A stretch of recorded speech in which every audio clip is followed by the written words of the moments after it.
paráfrase. Agora é hora de retomarmos esse assunto. Por isso, pessoal, vamos relembrar. O que é paráfrase? É a escrita de um texto inspirado em outro já existente. Então, para realizar a paráfrase, o autor deve inserir elementos semelhantes e diferentes em relação ao texto no qual ele se inspirou. Por exemplo, número de versos, as rimas, o tema, né? Algumas coisas o autor vai manter, ele vai ler um texto já existente e vai falar: eu quero me inspirar nesse texto para escrever o meu. Então, ele vai pegar alguns elementos que existem lá e vai reutilizar. Outros, ele vai criar. E dessa forma, quem ler o texto novo conseguirá fazer uma relação com aquele já existente. Ele vai ler o texto novo e ele vai falar: esse texto está me lembrando aquele que eu já li. Ok? Por isso, nós chamamos de paráfrase. Vocês mesmos realizaram uma paráfrase do poema Ou Isto ou Aquilo, da Cecília Meirelles, faz pouco tempo, né? Nós mudamos o assunto, nós falamos sobre as expectativas em relação ao sexto ano, mas nós mantivemos o tema. O tema de Ou Isto ou Aquilo são as escolhas, e nós mantivemos esse tema na nossa paráfrase. Nós também mantivemos a estrutura do poema. Vocês escreveram estrofes de 2 versos, bem parecido com o poema da Cecília Meirelles. Então, quem lê os poemas escritos por vocês vai perceber que vocês se inspiraram em ou isto ou aquilo, tá certo? Agora nós vamos fazer uma nova paráfrase. Para fazer esta nova paráfrase, vocês terão de seguir algumas novas orientações. Então, agora, respirem fundo e foquem atenção nas explicações, porque vocês vão entender tudo. Esperem a explicação acabar para ver se vocês realmente ficaram com dúvidas. Então, número 1. Ouçam a história A Tucandeira, que vocês já conhecem e que eu disponibilizei para todos no Google Class. Já na aula passada eu falei para vocês, né, pessoal? Vocês vão ouvir novamente essa história. Vocês ouviram a Tucandeira antes das férias, mas ficou lá guardadinha a história. Então eu redisponibilizei para vocês ouvirem essa história que fala do ritual de passagem para a vida adulta que ocorre em uma tribo indígena, tá certo? Quem ainda não ouviu, pode ir lá no Google Class e ouvir antes de continuar aqui a nossa atividade. Número 2. Vocês vão acompanhar também, agora, a leitura do poema Invasão Proibida, de Elias José. Eu vou ler para vocês. Invasão Proibida. Que ninguém invada meu quarto, minha toca, meu esconderijo, meu caramujo, que eu viro fera. Se minha mãe bater na porta, eu não abro. Se meu pai bater na porta, eu não abro. Irmão, se bater, eu mato. Não abro para ninguém.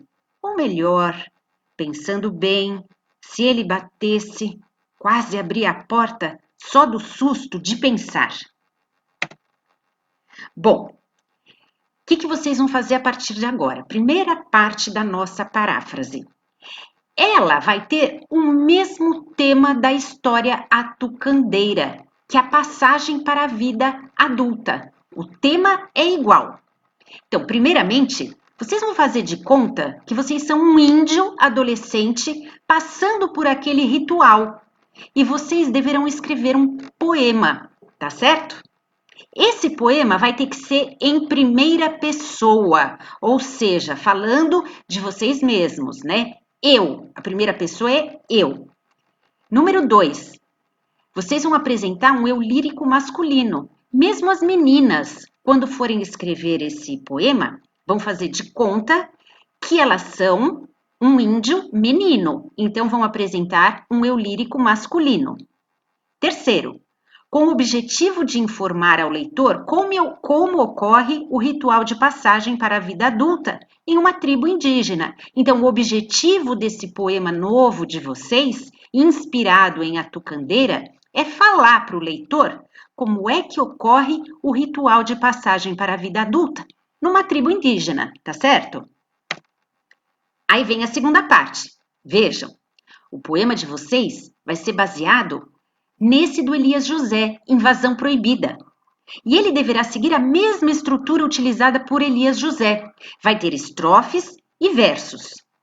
Vocês poderão utilizar sim muitas palavras que o Elias José usou, mas terão que modificar algumas outras, né? É assim que se faz a paráfrase. A gente mantém algumas coisas iguais e modifica algumas outras. Então, no slide a seguir, eu vou colocar um exemplo para vocês de como poderia ficar a primeira estrofe.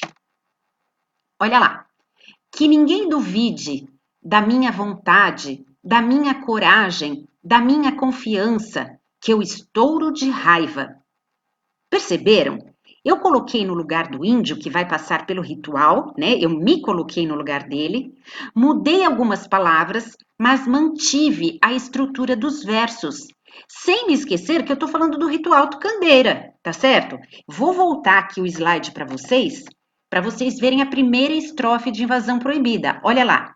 Que ninguém invada meu quarto, minha toca, meu esconderijo, meu caramujo, que eu viro fera.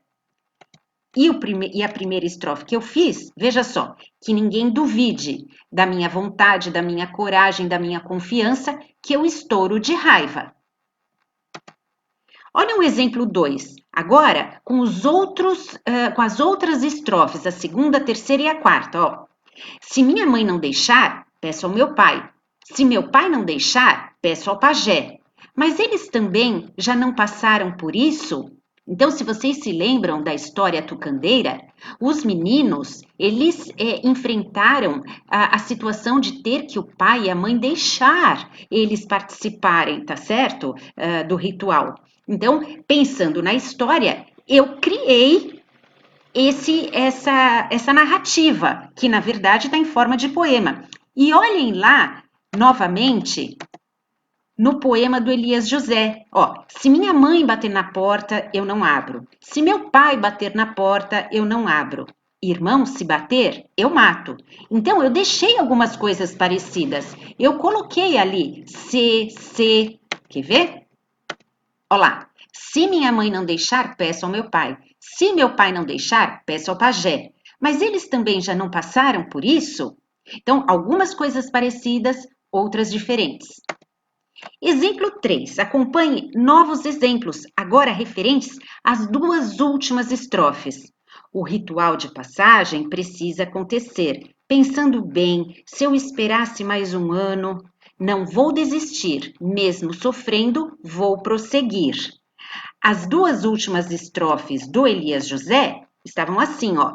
Não abro para ninguém, ou melhor, pensando bem, se ele batesse, quase abri a porta só do susto de pensar, né? Então eu mantive essa questão do pensando bem, né? A dúvida. E coloquei dessa forma.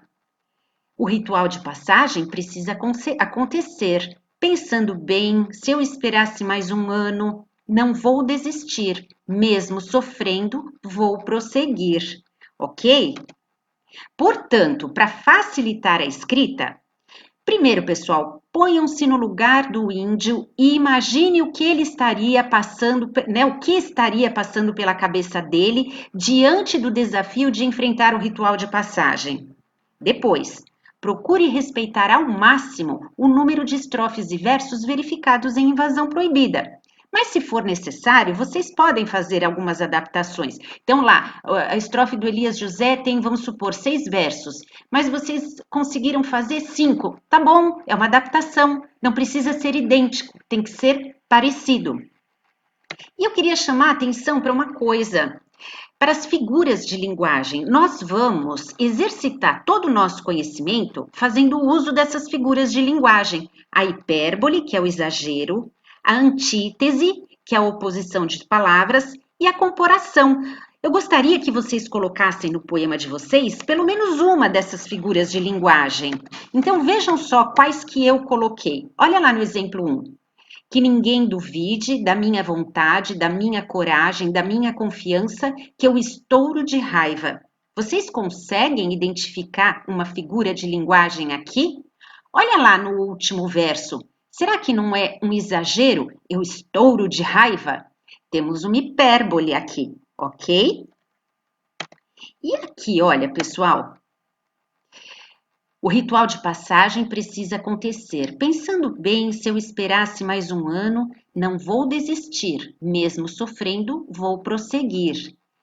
Nesta estrofe final, que começa em não vou desistir, eu utilizei uma antítese, uma oposição de palavras. Olhem as palavras desistir e prosseguir, né? Elas são palavras opostas, antônimas. Então eu usei uma antítese. Portanto, eu gostaria de vê-los utilizando pelo menos uma dessas figuras de linguagem, a hipérbole ou a antítese ou a comparação, ok?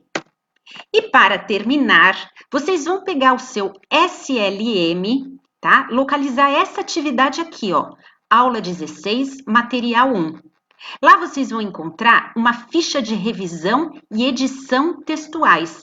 Várias perguntas que vocês próprios vão analisar e verem se vocês preencheram corretamente, escreveram com todas essas orientações o poema de vocês. É só para colocar sim, não e alguma observação que vocês queiram. Quem não tiver o SLM, fica sossegado. Eu vou deixar essa ficha anexada aqui no Google Class. E aí, no final, vocês entregam tudo para mim. O poema e mais essa atividade, aula 16, material 1, ok? Pessoal, eu tenho certeza que se vocês não ficarem ansiosos, fizerem tranquilamente, ouvirem mais de uma vez essa explicação, vocês vão fazer uma excelente paráfrase. Como vocês perceberam, ela é um pouco mais complexa do que aquela que nós treinamos com o poema da Cecília Meirelles, né? Aquele foi um treino, este é mais um treino, e a vida é assim, cada vez a gente vai fazendo coisas mais complexas, e é por isso que a gente vai aprendendo cada vez mais. Estou à disposição para tirar as dúvidas de vocês, mas fiquem tranquilos que vai dar tudo certo. Essa tarefa vocês vão ter tempo suficiente para poder realizar. A entrega é somente na segunda-feira que vem, ok? Muito obrigada pela participação e até amanhã.